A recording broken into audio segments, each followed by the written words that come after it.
Nah, pasti ingin tahu dong teman-teman, etika yang baik nagih di industri pindad tuh kayak gimana sih? Nah, topik ini akan ngebahas fenomena etika penagihan di industri pindad. Penasaran? Halo sahabat Pindar, terima kasih kepada seluruh sahabat Pindar yang telah bergabung di sesi talk show kita hari ini yang mengangkat tema etika penagihan di industri pindar. Saya, Dikta Dumatubun, selaku Legal and Compliance AFPI, akan membantu diskusi kita selama kurang lebih 20 menit ke depan. Sebagai penjelasan singkat, bahwa penagihan adalah aspek yang sangat krusial dalam ekosistem pindar. Namun, jika tidak dilakukan dengan tepat, bisa menimbulkan pelanggaran, keresahan publik, bahkan merusak citra industri secara keseluruhan. Oleh karena itu, penting bagi kita untuk memahami bahwa penagihan harus dilakukan secara etis, manusiawi, dan sesuai aturan yang berlaku. Untuk itu, telah hadir pada siang hari ini dua narasumber yang akan memberikan perspektif praktis dan kebijakan dalam sesi ini. Narasumber yang pertama yang telah hadir pada hari ini, Bapak Iwan Setiawan, selaku Ketua Bidang Ekosistem Pendukung AFPI. Selamat datang Pak Iwan. Terima kasih Bu Rita. Sehat Pak? Sehat. Oke. Dan yang kedua telah hadir bersama kita melalui Zoom Ibu Mirza selaku Manajer Legal dari PT Sahabat Sakinah Center. PT Sahabat Sakinah Center sebuah perusahaan jasa penagihan yang telah bekerja sama dengan berbagai penyelenggara pindad. Selamat datang Ibu Mirza. Apa kabar Bu? Halo Ibu. Nah, langsung saja sahabat pindar. Pertanyaan pertama untuk Pak Iwan terlebih dahulu nih Pak. Nah Pak Iwan, kita tahu bahwa AFPI memiliki peran besar untuk menjaga etika industri. Bisa Bapak jelaskan secara ringkas apa saja kode etik dan standar penagihan yang ditetapkan oleh AFPI untuk seluruh penyelenggara dan mitra penagihan? Terima kasih Bu Rita, pertanyaannya bagus sekali. Mungkin saya jelaskan secara singkat saja. Jadi berbicara mengenai kode etik, AFPI ini memiliki pedoman perilaku yang berlaku bagi semua anggota AFPI. Nah, di sini kita sangat menjunjung tinggi ada beberapa poin. Yang pertama itu adalah transparansi, yang kedua itu adalah integritas, dan ketiga itu adalah perlindungan konsumen. Nah, ketika kita masuk ke penagihan, ada beberapa rambu yang perlu sangat kita perhatikan di sini. Nah, di dalam AFPI sendiri kita ada standar penagihannya dari 3 poin ini adalah pertama itu pedoman perilaku di tahun 2023. Yang kedua itu adalah kebijakan penagihan penerima pinjaman menunggak dan bermasalah. Dan yang ketiga adalah penetapan peraturan asosiasi tentang penanganan penagihan tidak beretika. Nah, di dalam 3 aturan tersebut, AFPI sudah sangat tegas mengatur beberapa hal seperti penagihan ini ini salah satu contoh ya. Penagihan hanya boleh dilakukan selama di jam 8 pagi sampai dengan jam 8 malam. Komunikasinya harus sopan, tidak boleh mengintimidasi, dan tidak boleh mempermalukan debitur. Bahkan, mitra pun wajib memiliki sertifikasi dari AFPI sendiri, sehingga mereka bekerja dengan prosedur dan etika yang jelas. Jadi intinya industri ini kita jaga supaya tetap penagihan ini mematuhi aturan standar dan sesuai dengan peraturan yang ada kita tetapkan untuk penagihan. Oke, baik Pak. Nah, selanjutnya nih Pak, apabila terdapat pelanggaran etika penagihan, apa bentuk pengawasan dan sanksi yang bisa dijatuhkan oleh AFPI kepada anggota atau mitra? Oke, jadi di AFPI kita tidak hanya membuat aturan, tapi kita juga mengawasi pelaksanaan dan memonitor secara berkala. Untuk pelanggaran etika ini atau pengaduan, ini kita terima dari berbagai sumber. Yang pertama itu dari AFPI sendiri, kita punya jendela AFPI. Yang kedua itu adalah kita mau ada KPPK dari OJK. Dan yang ketiga, sebenarnya ini mungkin kalau teman-teman pengguna pindar itu bisa sebenarnya langsung ke platformnya sendiri. Karena kita mewajibkan setiap platform punya penanganan customer service-nya di internalnya mereka sendiri. Nah, bila ada terindikasi pelanggaran, AFPI akan melakukan investigasi. Nah, kita juga ada beberapa proses di sini. Yang pertama itu adalah kita melihat pelanggaran ini secara berjenjang. Jadi ada tahapan-tahapannya yang kita melakukan investigasi. Sampai contohnya kita punya komite etik ataupun tim pengawas. Nah, di sini kita ada beberapa sanksi bila penyelenggara terbukti melanggar aturan yang telah kita tetapkan.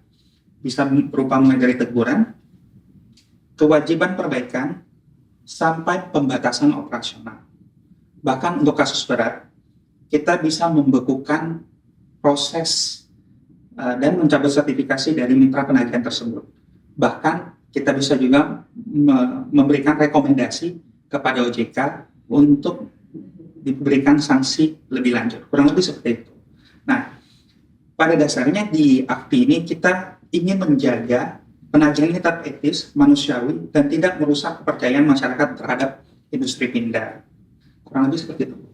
Oke, baik, terima kasih Pak Iwan. Nah, sekarang saya ada pertanyaan nih untuk Bu Mirza. Bu Mirza, sebagai pelaku usaha jasa penagihan, bagaimana praktik ideal penagihan beretika yang biasa dilakukan oleh tim Ibu? Saya mau menjawab ya Ibu. Iya, Kalau dari sisi kami tuh, kami selalu menekankan pelayanan penagihan sesuai dengan SLA, SOP perusahaan kami. Yang dimana SLA dan SOP dari perusahaan kami itu merupakan turunan dari peraturan perundang-undangan yang berlaku. Contohnya kami juga mengacu pada peraturan OJK AFPI. Tapi nggak lupa juga, kami juga mengikuti peraturan yang ditetapkan oleh platform. Dan di dalam SOP dan SLA dilarang adanya pengancaman, intimidasi, dan penghinaan. Yang dimana terkait hal tersebut kan diatur dalam regulasi yang ada ya Ibu ya. Jadi kami juga menekankan pentingnya monitoring. Yang dimana monitoring itu merupakan etika dalam melakukan layanan penagihan di perusahaan kami. Keberlangsungan kepercayaan masyarakat kepada kami itu dalam melakukan pelayanan penagihan itu sangatlah penting Bu buat kami. Jadi dengan adanya monitoring, kami bisa menekankan mengenai pengawasan itu sangat penting. Dan di SSS itu, khususnya untuk monitoring itu, kita ada diawasi sama quality assurance-nya. Jadi biasanya itu ada auditnya itu secara berkala gitu dan terjadwal auditnya. Dan kita juga ada terkait training sama refreshment gitu, terkait peraturan baru dan do and done-nya. Dan biasanya itu agent kalau melakukan pelayanan penagihan itu awalnya itu akan mengirimkan pesan penagihannya itu mengenai menyebutkan total tagihannya serta keterlambatan dari nasabahnya. Jadi kalau misalnya setelah itu agent akan melakukan follow up. Dan selanjutnya setelah adanya follow up gitu biasanya agent akan menginformasikan mengenai denda, terus kredit skornya, slip OJK-nya, penawaran solusi dan keringanan pembayarannya. Dan kalau di kami tuh kami selalu menekankan ke agent itu jangan ada mengenai intimidasi atau ancaman. Dan kami selalu melaksanakan training sama agent itu. Jadi kalau setiap pagi itu kita pasti ada training, ada briefing gitu Ibu. Jadi bahkan agent-agent baru pun sebelum agent tersebut menghandle data nasabah, pasti akan ada training terlebih dahulu dari kami dan akan ada pengawasan di agent tersebut. Jadi agent yang akan menghandle data tersebut itu harus benar-benar memahami job desk yang akan diambil sama agent tersebut.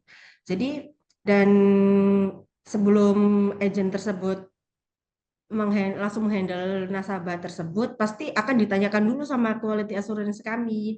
Gimana sih nasabah ini tuh kayak gimana gitu. Jadi biar nggak ada miskomunikasi sama salah paham juga sama nasabahnya gitu. Kemudian pertanyaan selanjutnya nih Bu, apa saja sih Bu tantangan utama yang Ibu hadapi di lapangan saat tetap ingin menjalankan penagihan yang manusiawi, namun juga harus mengejar efektivitas dan target? Saya menjawab ya Ibu.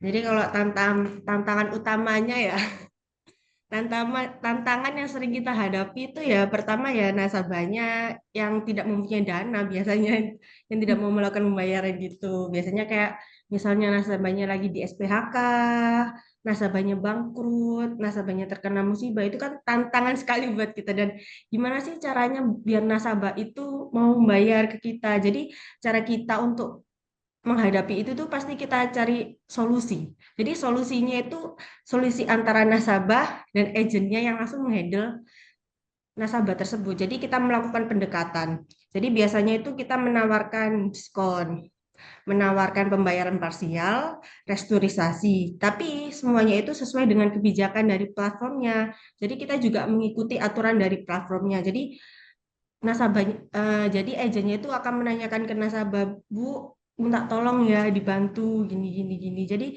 ada pendekatan lah antara nasabah sama agennya gitu. Baik. Nah, sekarang saya ingin melempar pertanyaan untuk kedua narasumber kita, Pak Iwan dan Bu Mirza. Sejauh mana pentingnya pelatihan dan sertifikasi penagih dalam menciptakan sistem yang adil dan profesional? Mungkin saya persilakan Pak Iwan terlebih dahulu. Silakan Pak Iwan. Terima kasih. Mungkin melanjutkan tadi yang telah disampaikan sebelumnya, bahwa setiap mitra penagihan untuk industri pindad ini wajib memiliki sertifikasi. Nah, tujuannya apa? Tujuannya ini kita ingin menciptakan kesetaraan dan pemahaman yang sama terhadap setiap mitra penagihan kita. Karena kita tahu bahwa industri ini menyerap lapangan tenaga cukup besar ya. Mungkin di data API saat ini mungkin sudah lebih dari 15.000 tenaga penagih yang telah memiliki sertifikasi dari API. Hal ini kita wajibkan untuk mereka lebih memahami sebenarnya industri pindad ini seperti apa. Itu pemahaman yang paling dasar yang perlu mereka ketahui. Yang kedua adalah bagaimana tata cara penagihan yang beretika dan humanis. Mungkin kalau kita sebut di sini adalah bagaimana kita bisa melakukan personal approach sebenarnya terhadap debitor-debitornya kita.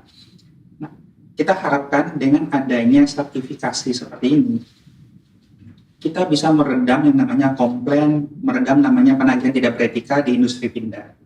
Nah, di sisi yang lain juga adalah kita berharap juga dengan adanya sertifikat dan pelatihan ini memberikan pengetahuan kepada teman-teman mitra penagih bahwa industri pindad ini mengedepankan perlindungan konsumen. Dan bila teman-teman debitur yang merasa ada yang kurang atau apa, mereka sebenarnya punya banyak opsi atau channel untuk memberikan masukan atau komplain ataupun pengaduan baik dari sisi ke platform, ke pindad, ke AFPI maupun ke OJK seperti itu. Baik, terima kasih Pak Iwan. Nah, kalau dari sisi Bu Mirza nih, silakan Bu. Izin saya menjawab ya Ibu. Jadi kalau dari sisi Triple S mengenai sertifikasi itu sangat penting. Karena gimana ya, sertifikasi penagihan itu menjadi tolak ukur kan juga bagi agen. Jadi agen tersebut itu kalau sudah sertifikasi itu pasti akan lebih memahami bagaimana sih job desk yang akan dikerjakan, yang akan dilakukan untuk selanjutnya, dan bagaimana sih cara agen tersebut menghandle nasabah, cara berkomunikasinya, cara mencari solusi dengan si nasabahnya itu. Dan di perusahaan kami sendiri pun ada training internal juga terkait sertifikasi itu. Jadi ada training, ada refreshment, dan kita setiap bulannya itu pasti melakukan sertifikasi di AFPI ya, tergantung kuota yang tersedia dari AFPI-nya juga. Kita kan pasti ya Bu ya, sertifikasi kan ya. SSS kan pasti sertifikasi di AFPI setiap bulan itu. Karena SSS sendiri itu selalu menekankan etika, moral, dan mencari solusi untuk nasabah. Dan kami dalam pemilihan agen itu pasti kami akan melakukan screening terlebih dahulu. Jadi kita itu benar-benar dari awal agen yang akan masuk ke SSC itu pasti benar-benar kita screening dulu. Ini agennya itu gimana sih? Paham nggak sama job desk yang diambil? Bukan sekedar hanya mengetas nasabah aja yang dipaham, tapi harus memahami karakter dari nasabahnya juga. Seperti itu. Baik, terima kasih Bu Mirza. Nah, pertanyaan terakhir nih untuk Pak Iwan. Dalam konteks membangun ekosistem yang sehat, bagaimana kolaborasi antara AFPI, penyelenggara, dan mitra penagihan bisa diperkuat untuk kedepannya? Oke, jadi mungkin sertifikasi dan pelatihan ini menjadi salah satu entry point ya. Saya sebutnya adalah entry point untuk pemahaman mengenai penagihan di industri pindad. Selain itu, dari sisi AFPI dengan platform dan juga teman-teman penyelenggara atau mitra penagihan, kita sering melakukan acara namanya forum group discussion. FGD ini tujuannya apa? Tujuannya adalah untuk memetakan apa yang sedang terjadi di industri saat ini. Karena industri ini cukup dinamis, cukup menantang lah ya kita sebutnya, sehingga banyak kejadian-kejadian yang perlu kita pelajari, mungkin menjadi benchmark bagi kita agar menjadi masukan bagi kita untuk kita melakukan perbaikan industri ini ke depannya. Nah, agenda FGD ini kita lakukan rutin, minimal 3 bulan sekali. Kita mengumpulkan teman-teman penyelenggara platform Pindad dan teman-teman mitra penagihan seperti itu. Nah, dari situ kita bangun diskusi bagaimana kita bisa membangun komunikasi dan kolaborasi yang lebih baik. Nah, di waktu dekat ini, AFPI dan teman-teman penyelenggara platform dan mitra penagihan, kita juga akan meluncurkan program digitalisasi tenaga jasa penagih. Nah, dari situ kita bisa memantau apabila, kita sebutnya oknum ya, apabila ada oknum penagihan nakal, kita bisa melakukan pemantauan, hingga hal yang terakhir adalah kita bisa melakukan blacklist terhadap mitra penagih tersebut, sehingga ya, hal ini tidak berimpact terhadap perusahaan-perusahaan yang lain. Jadi mungkin ini ada efek jerahnya, kurang lebih seperti itu. Oke, terima kasih Pak Iwan. Nah, untuk pemirsa nih, pertanyaan terakhir sebagai penutup sesi tanya jawab ini. Kalau dari sisi pelaku jasa penagihan, apa komitmen perusahaan ibu dalam menjaga kualitas layanan yang sesuai etika dan tidak melanggar hukum? Kalau komitmen dari Triple S ya, khususnya kami itu pasti akan mengikuti aturan yang berlaku. Kan di kita juga ada SLA sama SOP internal, yang dimana SLA dan SOP internal kami itu turunan dari peraturan AFPI dan OJK dan peraturan perundang-undangan yang berlaku. Tidak lupa juga dari, kan setiap platform itu pasti ada kebijakannya masing-masing. Jadi kita itu pasti mengikuti kebijakan dari platform tersebut juga. Dan apalagi di Triple S itu kan juga sudah tersertifikasi ISO. Sudah ada 3 ISO. ISO 901 2015 Quality Management System, yang kedua ISO 27001 2022 Informasi Security Management System, dan yang ketiga Informasi 37001 2016 Anti-Bribery Management System. Sehingga data nasabah di perusahaan kami itu yang benar-benar dilindungi, Ibu. Bahkan sebelum agent tersebut menghandle data nasabah itu pasti ada NDA. Nah, yang dimana di NDA itu adanya mengenai kerahasiaan nasabah. Jadi benar-benar agent tersebut itu tidak diperbolehkan untuk membawa informasi nasabah di luar kantor. Jadi cuma sebatas di kantor aja gitu. Jadi sehingga kita itu meminimalisir sekali adanya kebocoran data. Karena itu memang kalau terkait kebocoran data itu kan penting banget ya Ibu ya. Apalagi sekarang kan banyak kasus-kasus yang terkait kebocoran data.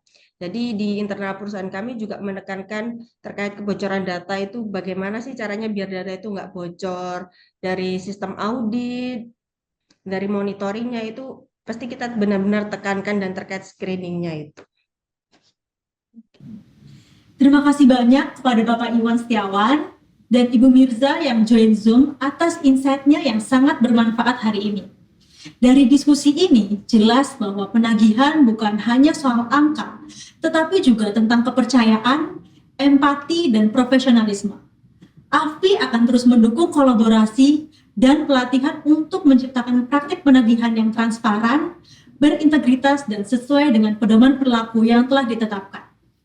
Saya, Dikta Dumatubun, mewakili panitia, mengucapkan terima kasih atas perhatian sahabat Pindar semua.